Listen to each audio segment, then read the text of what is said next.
For you guys, now yung orangutan na word, makinig kayo, may stop kayo mamaya. Now yung orangutan na word, okay, it is a Malay word meaning orang, tao or person. Naku, and the second syllable, the hutan, meaning forest or gubat. So ano meaning ng orangutan? Meaning ng orangutan? Tao, gubat. Maraming salamat. And of course, we can have this in Malaysia, Indonesia, particularly in the islands of Borneo and Sumatra. Now, in the other countries, tinatawag ang orangutan as orange people.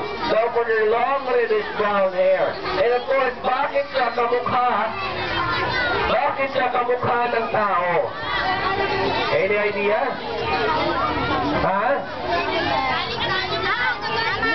And then we ask, bakit tayo kamukha ng tao? Is of course, ang sagot ko ay?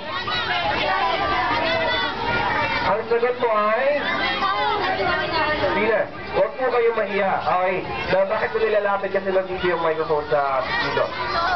Ano sagot mo, kuya? Sina, huwag ka mahiya. Sina. Ha? Sina, kuya, ano sagot mo? Sina.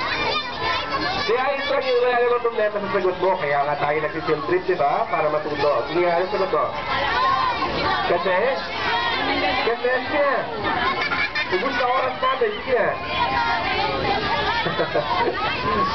Okay, now, guys, if you believe that